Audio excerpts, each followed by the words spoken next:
Almost 4 months ako nagsasuffer sa gout. In pain na naman ako doon sa gout ko.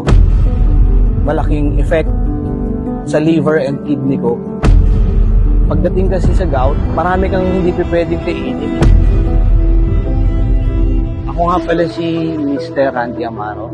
Last year, almost 4 months ako nagsasuffer sa gout. From 85 kilos ako. And then, bumaba ako ng kasi nga, pagdating kasi sa gout, marami kang hindi pwedeng kainin eh. So, ganon. Anong nangyayari? On and off, madalas yun na naging problema ko. And then one day, in pain na naman ako doon sa gout ko. Almost a month na on and off yung gout ko. So, nakita ko dun sa post ni brother, sa page namin dito sa One Metropolitan, yung liquid na pinapatak na is mineral.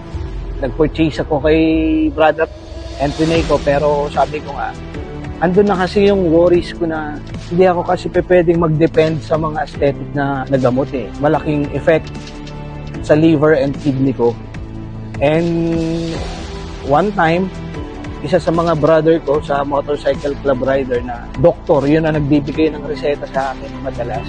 Nagsasabi siya sa akin na, bro, hindi ka pwede mag-depend sa pain reliever. Kasi maapektuhan ang ang kidney mo. Once na maapektuhan yung kidney mo at na-dialysis ka na, hindi na mababalik yun. So andun yung takot ko. So one time nga, trinay ko yung gamot ni brother. Nagpatak ako 12, pero in pain ako noong time na yun.